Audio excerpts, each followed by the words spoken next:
في ظهور غريب جدا يعني حصل ان فيلم في عز الظهر بتاع شيرين رضا ظهرت نور عمرو دياب، او نور بنت عمرو دياب.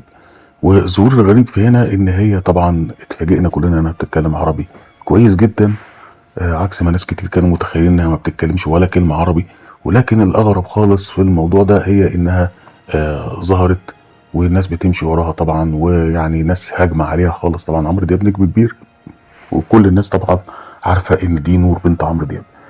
وده واحد كتير قال لها، يعني واحد من الناس الكتير دي قال لها احنا من جمهور عمرو دياب، احنا طبعا يعني محبين عمرو دياب جدا، والناس اتفاجئت ان انت بتتكلمي عربي، احنا كنا فاكرين ما بتتكلمش عربي. فواحد قال له امال دي بنت عمرو دياب، فراحت قايله لا بنت شيرين رضا. الموضوع ده غريب شويه، يعني هي ما قالتش لا وبنت شيرين رضا كمان، لا مفيش كمان دي، لا اول كلمه طلعت وبعدين قالت بنت شيرين رضا. محدش عارف قوي ايه المدى العلاقه بين عمرو دياب ونور بنته، لكن كان في صور كتير زمان ليهم مع بعض. لكن في ناس رجعت لتصريح كان لشيرين رضا قالت ان عمرو دياب مش بيصرف على نور، مش بخل منه يعني، لكنه هو اصلا عايزها تعتمد على نفسها، او هي نفسها حابه تعتمد على يعني على نفسها.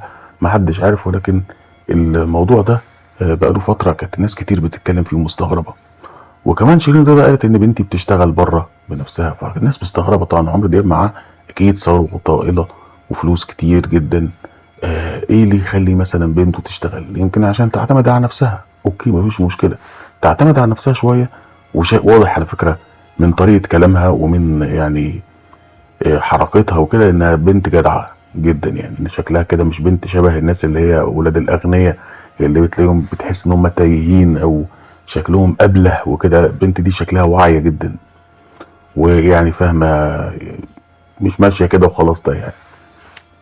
وده بيبان يعني الشخص التافه او ابن الغني اللي هو النمط بتاع الشخص التافه اللي ما بيعتمدش على نفسه وكده، كلنا بنشوفه بيعوج لسانه في الكلام وما بيتكلمش كلمه عربي بتاع، لكن هي ما اتكلمتش كلمه باي لغه تانية غير بالعربي، رغم ان طبعا هي تعليمها كله كان موجود بره.